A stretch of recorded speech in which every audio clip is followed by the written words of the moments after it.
বা আগ্রহ দেখাবেন না। এখানে আমার দুইটা প্রশ্ন আছে। আপনার সম্পর্কে তো আমরা শুনি যে আপনি অলরেডি আমাদের, মানে আমি এখন যে শহরে আছি সেই শহরে বাড়ি কিনছেন, থাকতে শুরু করেছেন, আপনার পরিবার সেখানে থাকছে এবং আপনি যুক্তরাষ্ট্রে সেটেল হবেন, এইগুলি কেউ কেউ আমাকে খুব জোর দিয়েও বলছেন। আপনি যদি একটু বলতেন।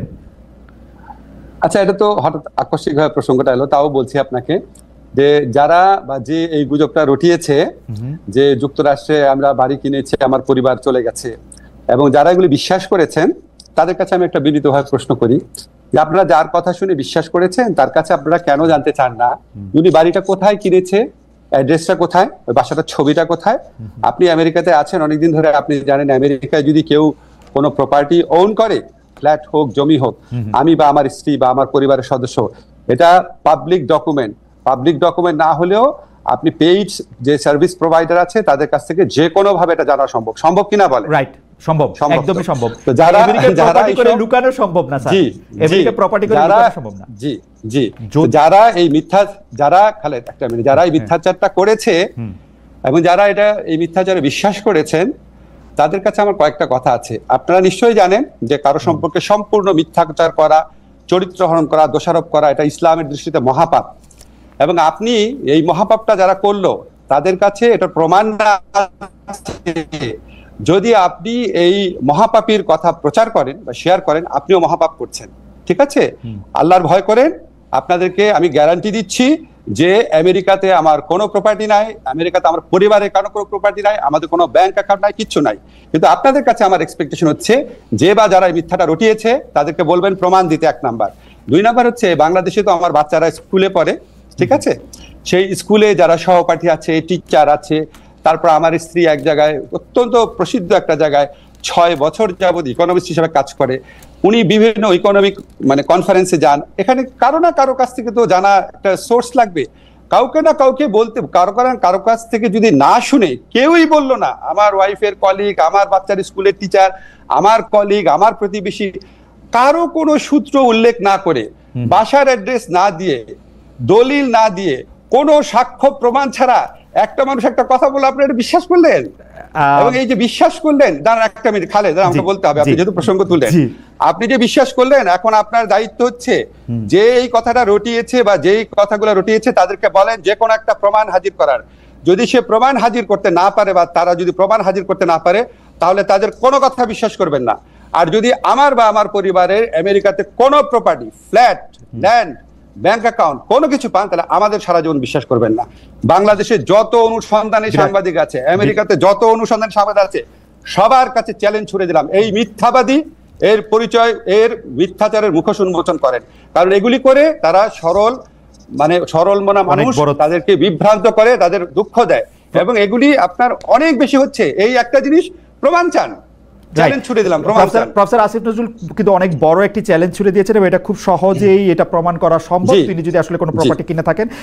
প্রফেসর আসিফ নজরুল, আসলে আমরা অনেকগুলি বিষয় আজকে কথা বলতে হবে, আপনাকে আমরা পেয়েছি সেজন্য, আবার একটু দেরিও হয়েছে সেজন্য অনেকগুলি বিষয় নিয়ে কথা বলতে হবে। আমি যেহেতু প্রসঙ্গটা উঠলো, অনেকে বলছে যে আপনি সবার আগে বোধহয় আপনি এই কথাটি তুলেছিলেন যে যারা রাষ্ট্রীয় ক্ষমতায় বা দায়িত্বে থাকে তাদের সম্পদের হিসাব দেওয়া উচিত। আপনি কি আপনার সম্পদের হিসাবও দিবেন কিনা একবার এই কথাগুলো একটু বলে ফেলা। আরেকটি কথা হচ্ছে যে অনেকে বলছেন যে আপনারা এই সরকারি উপদেষ্টারা নাকি খুব ট্রাভেল হ্যাপি, আপনারা অনেক সফর সঙ্গী নিয়ে বিদেশে যান। বিশেষ করে ডক্টর মোহাম্মদ ইউনূসকে বলা হচ্ছে যে 11 বার তিনি বিদেশে গিয়েছেন। আপনার ক্ষেত্রেও এরকম বলা হয় যে আপনি যেহেতু ডক্টর মোহাম্মদ ইউনূসের খুব ঘনিষ্ঠ, সেহেতু আপনিও এইটার জবাব দিবেন কিনা যে আপনি যে যখন বিদেশে যান তখন বিরাট একটা প্রতিনিধি দল নিয়ে সঙ্গে নিয়ে যান কিনা এবং সম্পদের হিসাবটা আপনি দিবেন কিনা। খুব সংক্ষেপে দুটো বিষয় একটু বলে দিতেন। হ্যাঁ জি, না আমি আরো বলবো আপনাকে। আমাদের সবার সম্পত্তির হিসাব ক্যাবিনেট ডিভিশনে দেওয়া আছে। আমি মনে করি তাদের এটা অবিলম্বে প্রকাশ করা উচিত। আমরা প্রকাশ করার জন্যই দিয়েছি প্রত্যেক উপদেষ্টা। সেকেন্ড হচ্ছে বিদেশ সফরের ক্ষেত্রে আমার জবাব আমি দিব। আমি যখন জেনেভাতে আইএলওর কনফারেন্সে গিয়েছিলাম, যেখানে স্থানীয় আওয়ামী লীগরা আমাকে অপদস্থ করার চেষ্টা করেছিল, সেখানে আমি একজন সফর সঙ্গী নেই নাই। আমার সাথে অন্য একজন উপদেষ্টা ছিলেন, উনি নিয়েছিলেন। আমি আমার পিএস, আমার মন্ত্রণালয়ের একটা মানুষকেও নেই নাই। ঠিক আছে? আমি যখন বিদেশে যাই তখন আমার মন্ত্রণালয়ের সর্বোচ্চ 2 জন লোক গিয়েছিল আমার সাথে, এক্সট্রা 2 জন লোক একটা সফরই। সেটা হচ্ছে ওখান থেকে আমন্ত্রণ করা হয়েছিল দেখে। আমি যে সফরগুলোতে গিয়েছিলাম, একটা হচ্ছে আইএলওতে জবাবদিহি করার জন্য বাংলাদেশের জন্য, আর একটা হচ্ছে আবার গিয়েছিলাম হিউম্যান রাইটস কাউন্সিলে বাংলাদেশের পক্ষ থেকে জবাব দেওয়ার জন্য। এটা আমার ম্যান্ডেটরি।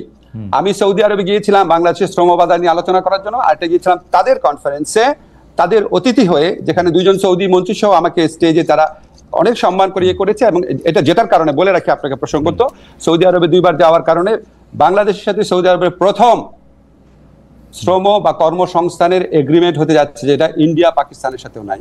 আর আমি গিয়েছিলাম মালয়েশিয়াতে, সেখানে আমার সফরসঙ্গী ছিল 1 জন, সরি সেখানে সফরসঙ্গী ছিল 2 জন, মালয়েশিয়াতে 2 জন, সর্বোচ্চ 2 জন, এবং কোন কোন ক্ষেত্রে আমার কোনো সফরসঙ্গী ছিল না। তার মানে আপনি আগে থেকে বলছেন সেটি আপনি পালন করছেন। আপনি যদি অবশ্যই পরিষ্কার করে বললেন যে এটা আসলে ক্যাবিনেটে দেয়া আছে এবং এটা পাবলিক করা হবে যে কোনো সময়, রাইট? অবশ্যই। আরেকটা কথা বলি, আরেকটা কথা আমি বলতাম, এখন চট করে মনে করতে পারছি, সেটা হচ্ছে বিদেশি চিকিৎসা নেব না। আমাদের কেউ বিদেশি চিকিৎসা নেয় নাই। আমার ব্যক্তিগত, আমার এবং আমার পরিবার, আমি উপদেষ্টা হওয়ার পর চিকিৎসা নিয়েছি হচ্ছে পিজি হসপিটাল, যেটা এখন বাংলাদেশ হসপিটাল নামে পরিচিত, যেখানে সাধারণ রোগীরা দেখায় সেভাবে দেখিয়েছি। ইবনে সিনাতে দেখিয়েছি, সারা জীবন যেই হসপিটালে দেখাতাম সেখানেই দেখিয়েছি। কোনোদিন বাইরে যাওয়া তো দূরের কথা, বাইরের ওষুধ পর্যন্ত খাই নাই। ওকে প্রফেসর নজরুল, আমরা একদম এর পরের যে আবার প্রসঙ্গটি যেতে চাই সেটি আবার লন্ডনে প্রফেসর ডক্টর মোহাম্মদ ইউনূস আমাদেরকে মানে একটা প্রশ্নের জবাবে উনি এরকম সংস্কারের বিষয়টি কেন নির্বাচিত প্রতিনিধিদের কাছে ছাড়ছেন না বা ছাড়া হইতেছে না, এরকম একটা প্রশ্নের জবাবের এক পর্যায়ে তিনি বলছেন ভোটাররা আসলে কার কি বক্তব্য আছে, কি আছে সেগুলি জানতে চায় না, তারা শুধু বুঝতে চায় কে তাকে বেশি টাকা দেবে তাকেই ভোটটা দেয়। স্যার, আপনি এইটা দেখছেন কি না যে এইটা কিন্তু আসলে সত্যি সত্যি ডক্টর মোহাম্মদ ইউনূস বলছে? টু মাই আটার সারপ্রাইজ। আপনার মন্তব্য একটু শুনতে চাই। না, এটার মধ্যে আমি একটু যোগ করে রাখি স্যার, যে আমার কাছে মনে হয় কিন্তু তিনি মিথ্যা বলেন নাই, কিন্তু কথাটা একটু হাসিনা-এস্ক হয়েছে, শেখ হাসিনার মতো হয়েছে। না, আমি আপনাকে বলি, স্যারের কথাটা সীমিত ক্ষেত্রে সত্যি, কোন কোন ভোটারের ক্ষেত্রে এটা সত্যি, কিন্তু সিংহভাগ ভোটারের ক্ষেত্রে এটা সত্যি না। যদি শুধু টাকা দিয়েই ভোট কেনা যেত, তাহলে তো আওয়ামী লীগ আপনার 2018 সনে কিনেই ভোট করতে পারতো, এই রাতের ভোট তো করতে হতো না। যদি টাকা দিয়েই ভোট করা যেত, তাহলে তো 2014 আর 2024 এই নির্বাচনী নাটক আওয়ামী লীগকে করতে হতো না, কারণ কে না জানে সবচেয়ে বেশি টাকা আওয়ামী লীগের হাতে আছে। স্যার তো সীমিত ক্ষেত্রে বলেছে, সীমিত ক্ষেত্রে কোনো কোনো ভোটারকে হয়তো করা যায়, ভোট ব্যাংক আছে আমাদের এখানে, আপনি জানেন যে সত্যি, সেটাকে হয়তো একটু স্যার জেনারেলাইজ করে ফেলেছে, এটা হয়তো একটুখানি আপনার কনফিউশনে তৈরি করেছে।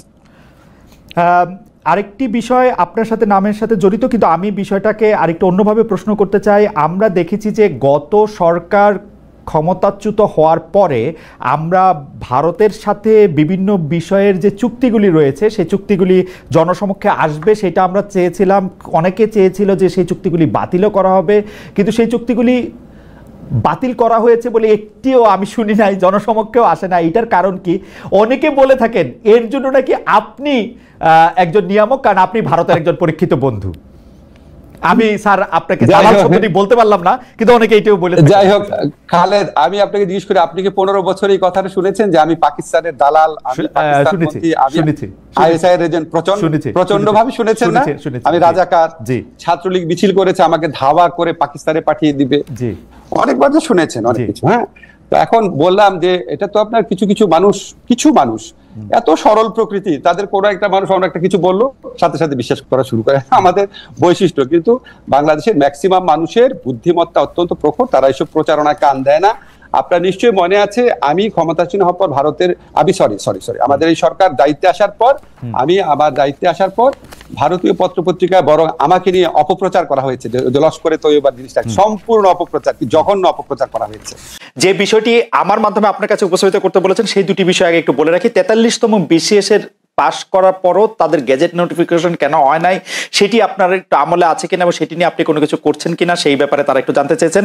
আরেকটি বিষয় জানতে চেয়েছেন যে তারা বয়স সীমা, সরকারি চাকরির বয়স সীমা 35 বছর বয়স পর্যন্ত হবে কিনা, সেটি আপনারা কিভাবে করবেন সেটি জানতে চেয়েছেন। আর আমার প্রশ্নটিও করে রাখি, আপনি আমাদের অনেকগুলি প্রশ্ন রয়েছে, শুধু আপনি যদি খুব না এই দুটি যদি আপনি জবাব দেন, তারপর আমি মানে আপনার মতামত বলেন, তারপর আমরা প্রশ্নটি করি, কারণ এই প্রশ্নটি আবার এনিভাইয়ের বক্তব্যের সাথে লিঙ্কড।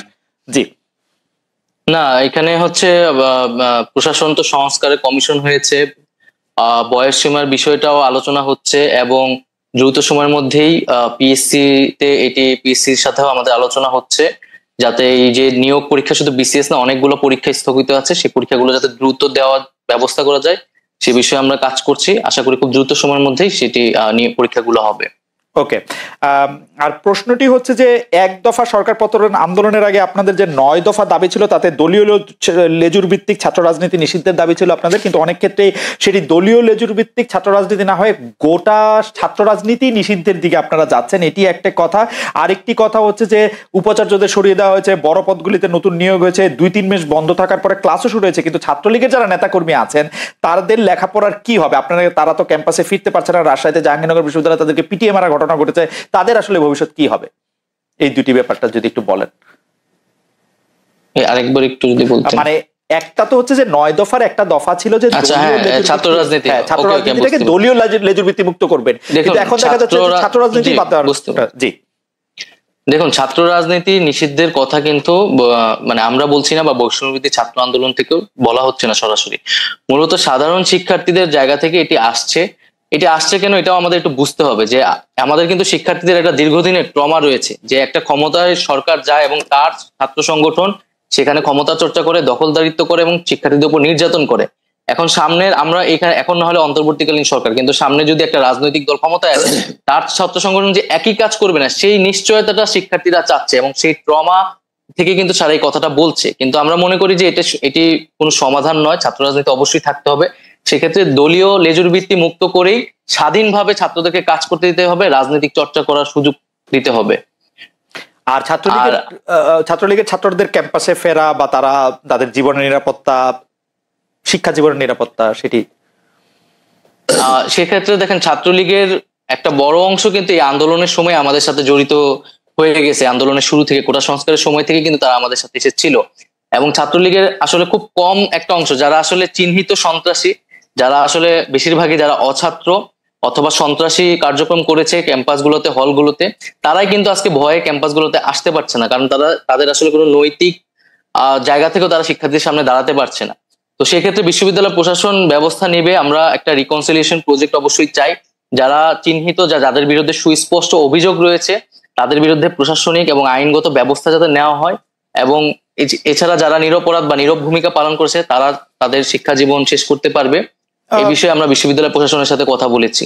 ওকে, মানে অনেকে এরকম একটা বলছেন যে যারা আসলে ক্রিমিনাল অ্যাক্টিভিটির সাথে জড়িত ছিলেন তাদের বিরুদ্ধে তো মামলা, তারপর আইনি কার্যক্রমগুলি হতেই পারে, কিন্তু শুধুমাত্র আরেকটি দল সমর্থন করার জন্য তাদের বিরুদ্ধে যাতে কোনো মানে ব্যবস্থা না নেওয়া হয় সে ব্যাপারে নিশ্চয়ই আপনারা দেখছেন, মানে ব্যাপারটা যাতে আইন নিজের হাতে না তুলে নিয়ে সেটি যেন।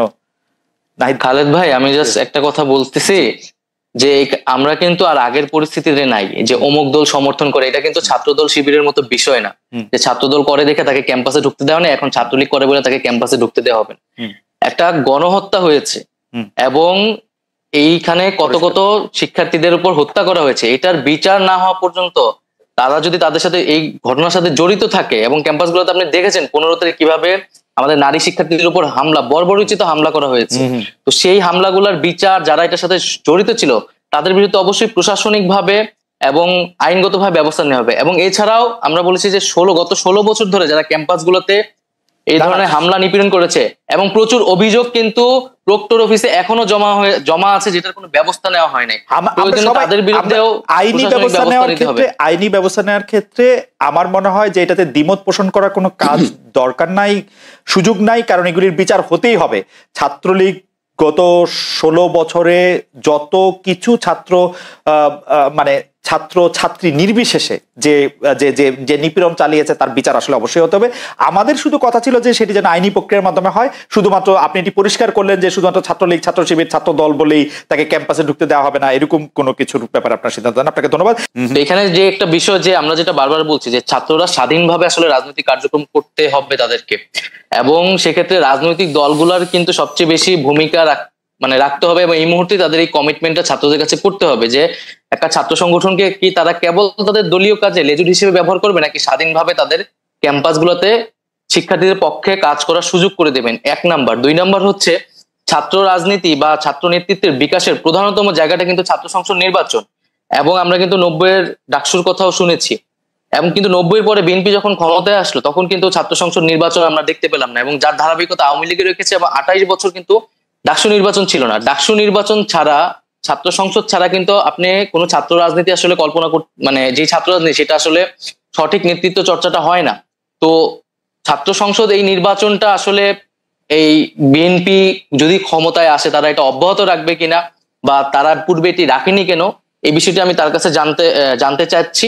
আর দ্বিতীয়ত আপনি যে বিষয়টা বললেন, এখানে বৈষম্যবিরোধী আন্দোলনের পক্ষ থেকে বা আমাদের কারো পক্ষ থেকে কিন্তু রাজনৈতিক দল করার কথা বলা হয়নি, এবং এটি আরো স্পষ্ট করছি, আমরা দুইজন যারা এখানে সরকারে এসেছি তাদের সাথেও কিন্তু বৈষম্যবিরোধী আন্দোলনে একটা তফাৎ ঘটে গেছে, এবং আমরা কিন্তু তাদের সাংগঠনিক কার্যক্রমে এই মুহূর্তে যুক্ত থাকছি না, কারণ আমরা সরকারের কাজে মনোনিবেশ করছি। বৈষম্যবিরোধী ছাত্র আন্দোলন তার যে দাবি দেওয়া, তার 1 দফা 9 দফা এগুলো কিন্তু এখনো পূরণ হয়নি, হত্যার বিচার হয় নাই, আহত এবং শহীদ পরিবারদেরকে এখনো সহযোগিতা পৌঁছানো যায় না। তারা কিন্তু সেই দাবিগুলো নিয়ে কাজ করছে, সেটার জন্য বৈষম্যবিরোধী আন্দোলন দেশ পুনর্গঠনে ছাত্রদের জায়গা থেকে কাজ করছে, এবং সারা দেশে যে শিক্ষার্থীরা আন্দোলন করছে তাদের সাথে একটা মত বিনিময়, তারা কি ভাবছে সেই জায়গাতে কিন্তু তারা আমাকে একটু সাহায্য করবেন। প্রথম কথা হচ্ছে যে আপনি বলছেন যে আপনি এবং জনাব আসিফ, এবং আমি ধরে নিচ্ছি যে জনাব মাহফুজও, তাহলে আপনারা বৈষম্য বিরোধী ছাত্র আন্দোলনের সাথে আপনারা একটু দূরত্ব মেনটেন করছেন, অর্থাৎ আপনারা সরকারে আছেন, বৈষম্য বিরোধী ছাত্র আন্দোলনের যে সমন্বয়কদের যে কাজ, তাদের যে এর সাথে আপনাদের সম্পর্ক এখন একটু দূরবর্তী, মানে ডে টু ডে অপারেশন কোনটা নাই। জি, আচ্ছা, মানে বৈষম্যবিরোধী ছাত্র আন্দোলন কোন সরকার দলীয় কিন্তু প্ল্যাটফর্ম না, আসলে এটি একটি স্বতন্ত্র প্ল্যাটফর্ম, অভ্যুত্থান নেতৃত্ব দানকারী প্ল্যাটফর্ম, এবং অভ্যুত্থানের আকাঙ্ক্ষা বাস্তবায়নে তারা কাজ করছে, এবং খুব শীঘ্রই হয়তো বৈষম্যবিরোধী আন্দোলন পুনর্গঠিত হবে, সেখানে হয়তো আমরা তো থাকবো না, আমরা এখন থেকেই নাই, আমরা কিন্তু কোনো সাংগঠনিক কার্যক্রম কিন্তু জনাব নাহিদ ইসলাম, আপনি অনুষ্ঠান শুরুর আগে আমি আর এনি ভাই আলোচনা করছিলাম আপনার সাথে, আপনি এখনো মাত্রই শিক্ষা জীবন হয়তো আপনার শেষের পথে বা শেষ আপনি করছেন, মানে আপনি যদি আরো বেশি পড়াশোনা করেন সেটা তো আপনি করতেই পারবেন, কিন্তু তাহলে আপনার বা আসিফ মাহমুদের বা জনাব মাহফুজের, জনাব আসিফ মাহমুদের তাদের ভবিষ্যৎ কি? মানে তারা আপনারা কি করবেন? মানে আপনারা তো রাজনীতিই করবেন, তাই না? মানে আপনারা তো চাকরি বাকরি করতে পারবেন না, পারবেন কি?